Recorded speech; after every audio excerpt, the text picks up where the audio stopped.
ते प्रामुख्याने शहरी भागातच वाढताना दिसत आहेत आधी. मुंबईसारख्या शहरामध्ये सुद्धा रुग्णसंख्या वाढताना दिसते. काय स्वरूपात ते प्रिकॉशन आता घेतले जाणार आहे?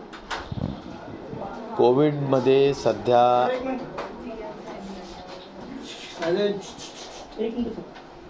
रेडी सांगा रेडी.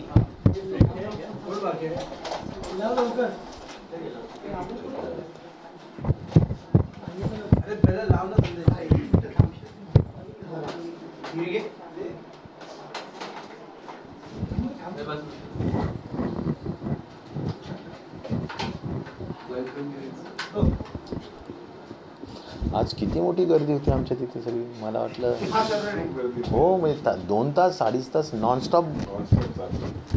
सर कोरोनाचे केसेस वाढत आहेत सर, काय नेमकी सरकारकडून प्रिपरेशन घेण्यात येणार आहे, काय नेमकी दिशानिर्देश आहे? कोविडची संख्या मुंबईमध्ये, पुण्यामध्ये, ठाण्यामध्ये, पालघरमध्ये, रायगडमध्ये या 4-5 क्लस्टर एरिया ऑफ महाराष्ट्र ज्याला म्हणता येईल तिथे ह्या क्लस्टर्समध्ये वाढत आहे. साधारणपणे मुंबईची आजची पॉझिटिव्हिटीची जी पर्सेंटेज आहे ती 14% आहे. म्हणजे ती नक्कीच नोंद घेण्यासारखी आहे की 100 लोकांना तपासलं तर 14 लोक पॉझिटिव्ह निघत आहेत. आणि त्याच्या खालोखाल मग ठाणे आहे, पालघर आहे, तिथे पण 6%, 5%, 7% अशी पॉझिटिव्हिटी रेट आहे. त्यामुळे पॉझिटिव्हिटी रेट आहे हा विषय नक्कीच आम्ही त्यावर लक्ष ठेवूनच आहोत. पण दुसरी त्यातली बाजू जर बघितली तर एकूण जे काही पेशंट्स पॉझिटिव्ह आहेत महाराष्ट्रामध्ये सध्या त्यामधले किती टक्के लोक ॲडमिटेड आहेत तर साधारण 2 to 3% लोक ॲडमिटेड आहेत आणि ते अत्यंत माइल्ड स्वरूपाने त्यांचा आजाराचं स्वरूप आहे. याचा एकच मुख्य आपण बोध घेतला पाहिजे की ओमायक्रॉन हाच आपल्या जिनॉम सिक्वेन्सिंगमधला व्हायरस आहे जो काही त्या ठिकाणी BA.4 आणि BA.5 हे जे काही आपले सध्याचे या ठिकाणी जे काही व्हेरियंट आहे त्याच्यात 2-3-4 लोकांचं BA.4-5 अशा पद्धतीनं सापडलेत. पण हे ओमायक्रॉनचेच व्हेरियंट्स आहेत. त्यामुळे नवीन कुठला तरी व्हायरस आलेला आहे अशातला कुठलाही सध्या प्रकार नाही. नंबर 2, आता प्रिकॉशनच्या अनुषंगाने काय केलं पाहिजे तर प्रिकॉशनमध्ये आपण हर घर दस्तक या सूचनेप्रमाणे हर घर दस्तक या सूचनेप्रमाणे आम्ही घरोघर जाऊन आशा वर्कर्स असतील, कम्युनिटी हेल्थ ऑफिसर असतील आणि आरोग्याची टीम असेल, आम्ही प्रत्येक घरी जाऊन या ठिकाणी वॅक्सिनेशनचं प्रमाण वाढवत आहोत. प्रामुख्याने जर सांगायचं म्हटलं तर सेकंड डोस ज्यांनी नाही घेतला आणि ज्यांचं 60+ एज आहे, सिनियर सिटीजन्स आहेत, त्या लोकांनी गव्हर्मेंटच्या वतीनं फ्री ऑफ कॉस्ट आपण त्यांना प्रिकॉशनरी डोस देतो. ते ज्यांनी घेतलेले नाहीत त्यांनी घेतलेच पाहिजे अशा पद्धतीचं आम्ही त्यांच्याकडून कार्यवाही करून घेत आहोत. त्याचबरोबर स्कूल्स सुरू झालेल्या असल्याकारणाने स्कूल्समध्ये सुद्धा वर्ष 12 ते 18 या वयोगटामध्ये आपल्याला वॅक्सिनेशन स्कूलमध्ये आलेल्या विद्यार्थ्यांनीसुद्धा जर केलेलं नसेल तर ते व्हावं या दृष्टिकोनातून त्यांच्या पॅरेंट्सला, स्कूल मॅनेजमेंटला, स्कूलच्या प्रिन्सिपलला सगळ्यांना आम्ही सूचित करत आहोत. आणि त्यामुळं मुलांच्या सुरक्षिततेच्या दृष्टिकोनातूनची सुद्धा पूर्ण काळजी घेण्याची त्या ठिकाणी कार्यवाही केली जात आहे. इन जनरल जसं वॅक्सिनेशनकडे आपलं लक्ष आहे त्याच दृष्टिकोनातून ओव्हरऑल आमच्या सूचना ह्या आहेतच की ज्या ठिकाणी क्लोज ठिकाणी किंवा जिथे जिथे असं आवश्यकता आहे त्या ठिकाणी निश्चित प्रकारे मास्क वापरण्याचं आम्ही अपील निश्चित प्रकारे केलेलं आहे. टेस्टिंगचं प्रमाण हे वाढलं पाहिजे. हा जो काही एक प्रोटोकॉल आहे या कम्युनिकेबल डिझीजचा त्या संदर्भाने सुद्धा आपण पूर्ण टेस्टिंग्समध्ये वाढ होण्याची आवश्यकता ज्या ज्या ठिकाणी आहे म्हणजे ह्या 5 जिल्ह्यांमध्ये तिथे आम्ही वाढवण्याचं काम करत आहोत. ज्या घरामध्ये एखादा व्यक्ती पॉझिटिव्ह सापडला तर त्याचे क्लोज कॉन्टॅक्ट्स आणि डिस्टंट कॉन्टॅक्ट्स जे काही असतील ते दोन्ही कॉन्टॅक्ट्सचं कॉन्टॅक्ट ट्रेसिंग असेल, टेस्टिंग असेल या संदर्भातलं जे प्रोटोकॉल्स आहेत ते कामही निश्चित प्रकारे केलं जात आहे. सर, आज जालन्यामध्ये भाजपकडून आंदोलन केलं जात आहे. नाही, एक नक्की आहे की मी जालनामध्ये जायकवाडी धरणातून आम्ही पाणी आणलं आहे आणि एक पक्कं स्रोत ज्याला म्हणू आपण, एक पक्का रिसोर्स पाण्याचा तिथे आहे. त्यामुळे पाण्याची कुठेही कमतरता नसणार अशा पद्धतीनं एका मोठ्या सोर्समधून आम्ही खूप मोठी योजना मी पूर्वी पालकमंत्री असताना मंजूर करून घेतलेली आहे आणि ती आता बऱ्यापैकी 95-96% पूर्णत्वाला आलेली आहे. यामध्ये एक नक्कीच आहे की 8 ते 10 दिवसांनी 8-10 दिवस सध्या रोटेशनला लागतात पाण्याला. पाणी मुबलक म्हणजे मिळतं, पण ते 7-8 दिवसाच्या रोटेशनने मिळतं, ही वस्तुस्थिती आहे. या दृष्टीनं आपल्याला लाँग टर्म आणि शॉर्ट टर्म अशा 2 गोष्टी आपण करण्याचं नियोजित केलेलं आहे.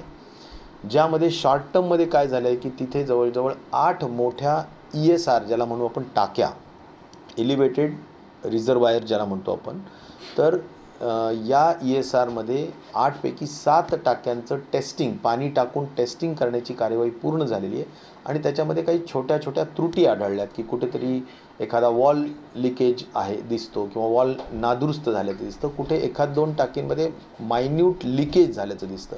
तर या सगळ्या गोष्टी तत्परतेने दुरुस्त करून घेतल्या जातीलच. त्याचबरोबर हा झाला एक 8 पैकी 7 टाक्यांचं झालं आहे सुद्धा आणि ते लवकरच 1-2-4 दिवसाच्या आत केलं जाईल. दुसरा विषय असा आहे की काही रोड क्रॉसिंगमध्ये 5 ठिकाणी रोड क्रॉसिंग करायचं आहे जेणेकरून एक एरिया दुसऱ्या एरियाला जोडता येऊ शकतो.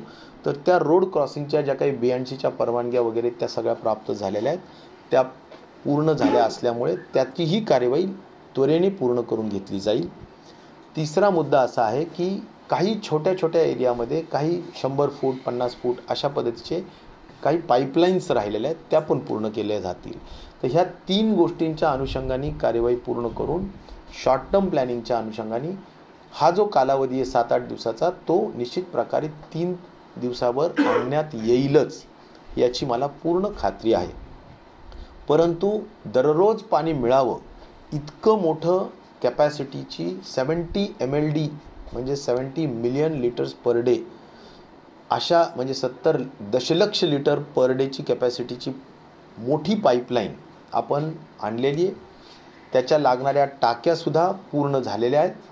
फक्त त्यातला बॉटलनेक जो आहे तो आहे त्या ठिकाणी असलेलं शुद्धीकरण केंद्र.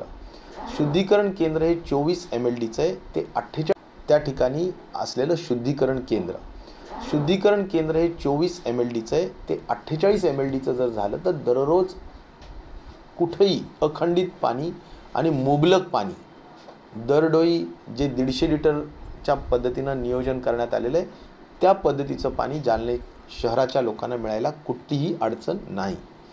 मी निश्चित प्रकारे ज्या काही सूचना समजा विरोधी पक्षनेत्यांनी दिल्या असतील तर त्या सूचना त्यांच्या भाषणातून त्यांनी दिलेला काही सल्ला या बाबतीतला सुद्धा आम्ही निश्चित प्रकारे एक सकारात्मक दृष्टिकोनातून तपासून घेऊन त्या बाबतीत अधिक तत्परतेने कार्यवाही करण्याचा प्रयत्न करतच आहोत.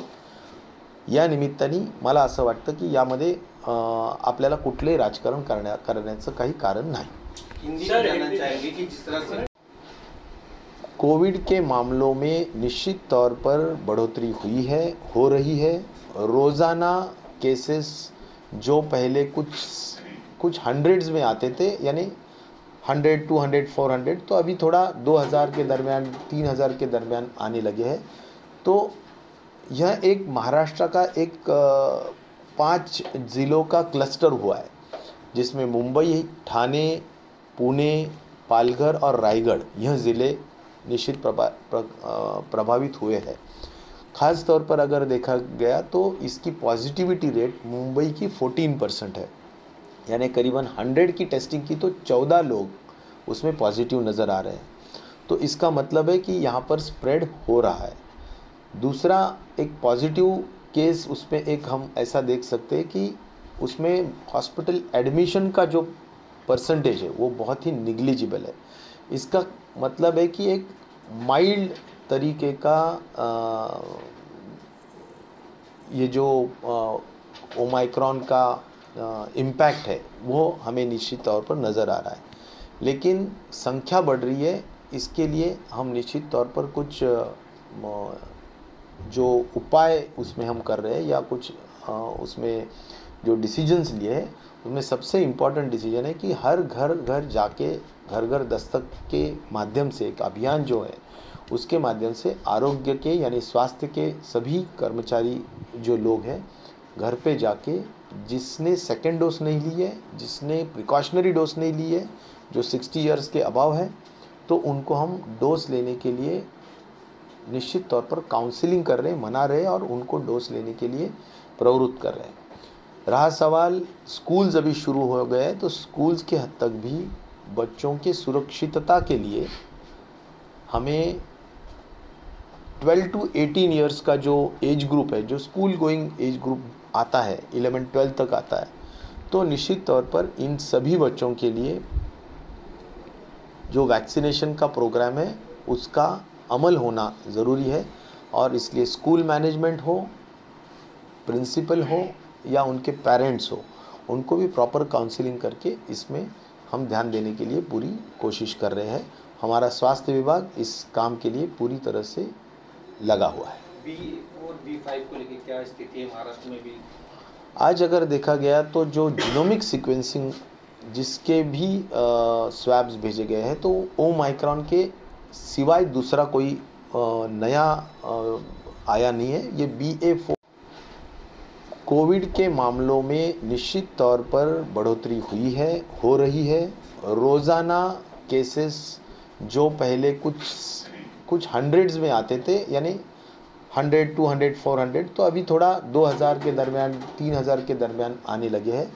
तो यह एक महाराष्ट्र का एक 5 ज़िलों का क्लस्टर हुआ है, जिसमें मुंबई, ठाणे, पुणे, पालघर और रायगढ़ यह ज़िले निश्चित प्रभावित हुए हैं। ख़ास तौर पर अगर देखा गया तो इसकी पॉजिटिविटी रेट मुंबई की 14% है, यानी करीबन 100 की टेस्टिंग की तो 14 लोग उसमें पॉजिटिव नज़र आ रहे हैं।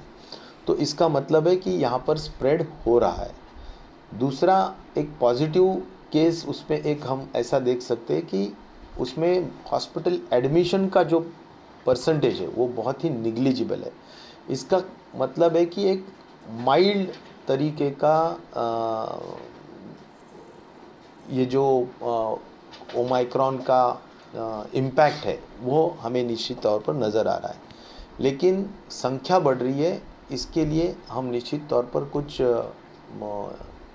जो उपाय उसमें हम कर रहे हैं या कुछ उसमें जो डिसीजंस लिए हैं, उसमें सबसे इम्पॉर्टेंट डिसीजन है कि हर घर घर जाके घर घर दस्तक के माध्यम से एक अभियान जो है उसके माध्यम से आरोग्य के यानी स्वास्थ्य के सभी कर्मचारी जो लोग हैं घर पे जाके जिसने सेकेंड डोज नहीं ली है, जिसने प्रिकॉशनरी डोज नहीं ली है, जो 60 इयर्स के अबव है, तो उनको हम डोज लेने के लिए निश्चित तौर पर काउंसलिंग कर रहे हैं, मना रहे हैं और उनको डोज लेने के लिए प्रवृत्त कर रहे हैं।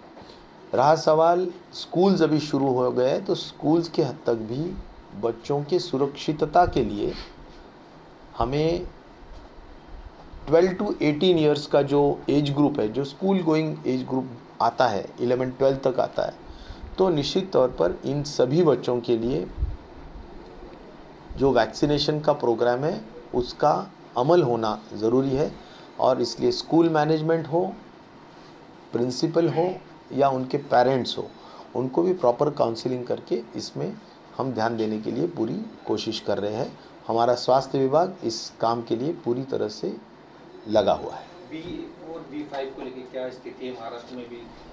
आज अगर देखा गया तो जो जीनोमिक सीक्वेंसिंग जिसके भी स्वैब्स भेजे गए हैं, तो ओमाइक्रॉन के सिवाय दूसरा कोई नया आया नहीं है। ये BA4 इंडिविजुअल प्रोटेक्शन के लिए भी और जनरल सोसाइटी के और कम्युनिटी के प्रोटेक्शन के लिए भी निश्चित तौर पर उसका एक अच्छा प्रभाव रहेगा। एक बूस्टर डोज के लेकर किस तरह की, काफी लोग अभी भी इससे दूर भागते हुए नजर आ रहे हैं। दूसरी साथ ही मास्क को लेकर क्या आपको निर्णय लिया जाता है कि 14% अपने आप में बड़ा नंबर रोजाना है? देखिए, हम अपील तो ज़रूर करते हैं, अपील के माध्यम से हम सभी को विनती भी करते हैं। तो जैसा जैसा देखो अभी रेलवेज़ है, बसेस है, बहुत कंजस्टेड लोग यानी उसमें भीड़ में लोग रहते, तो ऐसे वक्त इतना नज़दीक लोग रहते, तो ऐसे वक्त मास्क का पहनना ज़रूरी है और अपना खुद का प्रोटेक्शन और कम्युनिटी का प्रोटेक्शन करना भी ज़रूरी है। तो ऐसे जहाँ जहाँ भी क्लोज्ड है, बहुत ज़्यादा भीड़ होने वाली है, तो वहाँ पर निश्चित तौर पर मास्क पहनना ज़रूरी है, ऐसा मुझे लगता है। Thank you. इम्पैक्ट देखेंगे तो निश्चित तौर पर इन्फेक्टिविटी जैसा भाई प्रसरण होने का थोड़ा गति है वो ज़्यादा है, लेकिन विरुलेंस जिसको बोलेंगे कि जिससे बहुत ज़्यादा गंभीरता बीमारी में हो सकती है क्या, तो उसमें निश्चित तौर पर वो नज़र नहीं आ रही है, क्योंकि एडमिशन की संख्या कम है, आईसीयू में पेशेंट्स नहीं है, कोई भी वेंटिलेटर में बहुत ज़्यादा पेशेंट्स निश्चित तौर पर जिस प्रमाण में पॉजिटिव है उस प्रमाण के हद तक निश्चित तौर पर आईसीयू में दिखाई नहीं दे रहे, वेंटिलेटर्स पे दिखाई नहीं दे रहे। 14% से ज़्यादा शहरों में बढ़ चुके, मुंबई वगैरह में टास्क फोर्स ने भी कहा है कि सार्वजनिक जगहों पे मास्क पहने। क्या सरकार इसे लेकर किस तरह की गाइडलाइन निकाल सकती है? सर अभी तक कोई ठोस कैसा निर्णय है? सरकार नहीं लेती है, केसेस बढ़ रहे हैं, लेकिन आप लोग कुछ मुझे लगता है कि ठोस निर्णय जो केंद्र शासन के मिस्टर लव अग्रवाल है, जो जॉइंट सेक्रेटरी है, जो हर टाइम पूरे भारतवर्ष में सभी लोगों को मार्गदर्शन करते आए हैं, वे स्वास्थ्य विभाग के एक आला अधिकारी हैं। मैं ये कहना चाहूँगा कि उनकी और हमारी स्वास्थ्य मंत्री भारत सरकार और हमारी एक स्वास्थ्य मंत्री महाराष्ट्र गवर्नमेंट, ऐसी हमारी बहुत डिटेल में वीडियो कॉन्फ्रेंसिंग हुई है, जिसमें उन्होंने जो भी मार्गदर्शन दिया है उस मार्गदर्शन के माध्यम से हम काम कर रहे हैं, और उन्होंने यही कहा है कि इस तरह से काम हो। हमने तो ये भी मांग रखी है माननीय नामदार श्री मनसुख मांडविया जी के साथ कि आशा वर्कर्स को जिस तरह हमने फर्स्ट वेव सेकेंड वेव में कुछ इंसेंटिव्स दिए, तो उसी तरह हर महीने में 1000 रुपीज़ इंसेंटिव इस हर घर दस्तक के लिए भी देना ज़रूरी है। 2 महीने का जो पूरा कार्यकाल होगा जिसमें हम हर घर दस्तक का अमल करेंगे, तो उसका जो इंसेंटिव्स है वो गवर्नमेंट ने देना चाहिए जिस तरह से पहले उन्होंने दिए थे। और रहा सवाल जो प्रिकॉशनरी डोज हम देना चाहते हैं, गवर्नमेंट ऑफ इंडिया भी कहती है कि 18 से लेके 59 एज के एज ग्रुप में आज जो जिसको हम फ्री ऑफ कॉस्ट नहीं है, तो हमने ये कहा है कि उसमें भी अगर, क्योंकि जब घर जाते हैं स्वास्थ्य कर्मचारी तो उनको ये भी पूछा जाता है कि अगर प्रिकॉशनरी डोज है तो हमें precautionary dose free of cost मिले। ये जो मांग है, यह मांग भी मैंने उनके सामने रखी है, क्योंकि आज ऐसा है कि प्राइवेट हॉस्पिटल में जाके ही प्रिकॉशनरी डोज या बूस्टर डोज लेना पड़ता है। मुंबई में ठीक है कि कई प्राइवेट हॉस्पिटल्स है, लेकिन कुछ छोटे टाउन्स है कि जहाँ पर बहुत ज़्यादा प्राइवेट हॉस्पिटल्स नहीं है, और वहाँ पर इसकी जो उपलब्धता है